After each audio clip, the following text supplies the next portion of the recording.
भगवान परशुराम भगवान विष्णु के 10 पूर्ण अवतारों में से छठे अवतार थे, जिन्हें आवेशावतार या क्रोधावतार भी कहा जाता है। उन्होंने अपने पिता की आज्ञा का पालन करने के लिए अपनी मां तक का गला काट दिया था, तो जरा सोचिए, जिन्होंने उनके पिता का ही वध कर दिया हो, उसका वे क्या हाल करेंगे।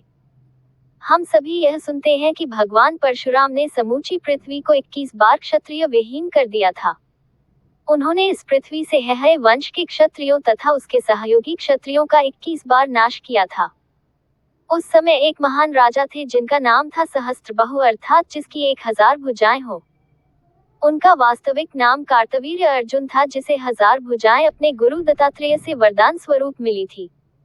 उसने लंका के परम प्रतापी राजा रावण तक को भी पराजित कर दिया था, जिस कारण उसमें अहंकार आ गया था। एक दिन वह भगवान परशुराम के पिता जमदग्नि के आश्रम में अपनी सेना सहित विश्राम करने पहुंचा। जब ऋषि ने महाराज को अपने आश्रम में आते हुए देखा तो उन्होंने उनकी पूरी अवभगत की। ऋषि जमदग्नि के पास कामधेनु गाय थी, जो उन्हें स्वयं देवताओं से प्राप्त हुई थी। उसे सुरभि के नाम से भी जाना जाता है। उन्होंने उस गाय की सहायता से राजा तथा सभी सैनिकों के लिए दूध, मक्खन इत्यादि की व्यवस्था की। राजा जमदग्नि ऋषि की आवभगत से बहुत प्रसन्न हुए, लेकिन जब उन्होंने उस गाय की महत्ता तथा उपयोगिता सुनी तो उनका मन उस पर आसक्त हो गया। उन्होंने ऋषि जमदग्नि ने वह गाय उन्हें देने को कहा। चूंकि ऋषि जमदग्नि के आश्रम का सारा काम तथा यज्ञ हवन के लिए सामग्री उसी गाय पर निर्भर थी, इसलिए उन्होंने राजा को गाय देने से मना कर दिया। इस पर राजा को क्रोध आ गया और उसने आश्रम को तहस नहस कर दिया तथा बलपूर्वक गाय को वहां से ले गए। चूंकि ऋषि जमदग्नि एक ब्राह्मण थे, इसलिए उन्होंने किसी प्रकार का बल प्रयोग नहीं किया। उस समय भगवान परशुराम किसी कार्य से बाहर गए हुए थे।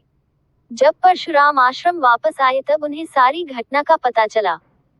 उनका क्रोध 7वें आसमान पर पहुंच गया तथा वे अपनी कुल्हाड़ी उठाकर अकेले ही महिष्मती नगरी पहुंच गए। वहां जाकर उन्होंने राजा सहस्त्रबाहु को युद्ध की चुनौती दी। भगवान परशुराम ने इतना भयानक युद्ध किया कि उन्होंने अकेले ही राजा सहस्त्रबाहु की 1000 भुजाओं को काटकर अलग कर दिया तथा उसका वध कर दिया। इसी के साथ उन्होंने उसकी सेना को भी बहुत आघात पहुंचाया। भगवान परशुराम सुरभि गाय को लेकर पुनः आश्रम लौटे तथा अपने पिता को संपूर्ण बात बताई। उनके पिता को ये बात जानकर दुख हुआ तथा उन्होंने उनसे कहा कि एक ब्राह्मण को राजा के ऊपर अस्त्र नहीं उठाना चाहिए, इसलिए अब उन्हें इसका प्रायश्चित करना पड़ेगा। इसके लिए उन्होंने परशुराम को तीर्थयात्रा पर भेज दिया। जब परशुराम तीर्थयात्रा पर गए हुए थे तब सहस्त्रबाहु के पुत्रों ने अपने पिता की हत्या का बदला लेने के लिए ऋषि जमदग्नि के आश्रम पर आक्रमण कर दिया तथा उनकी हत्या कर दी। परशुराम तीर्थयात्रा पूर्ण करके जब आश्रम वापस आए तब आश्रम को तहस नहस देखकर विचलित हो उठे। उन्होंने अपनी माता को विलाप करते हुए देखा तथा अपने पिता का सिर धड़ से अलग देखा। ये देखकर उन्होंने उसी समय संकल्प लिया कि वे दुष्ट हेहय वंश का समूचा नाश कर देंगे। इसके पश्चात उन्होंने अपनी कुल्हाड़ी से महिष्मती नगरी के सैनिकों, हेहय वंश के हर एक क्षत्रिय तथा उसके सहायक के रक्त की नदियां बहा दी। कहते हैं कि उन्होंने कई विशाल कुंड का निर्माण करवाया जिसमें सभी क्षत्रियों का रक्त बहता था। कुल 21 बार उन्होंने हेहय वंश के क्षत्रियों तथा सहस्त्रबाहु के वंशजों का रक्त बहाया, तब जाकर उनके प्रतिशोध की अग्नि शांत हुई थी। इसके पश्चात उन्होंने और युद्ध करने से संन्यास ले लिया था।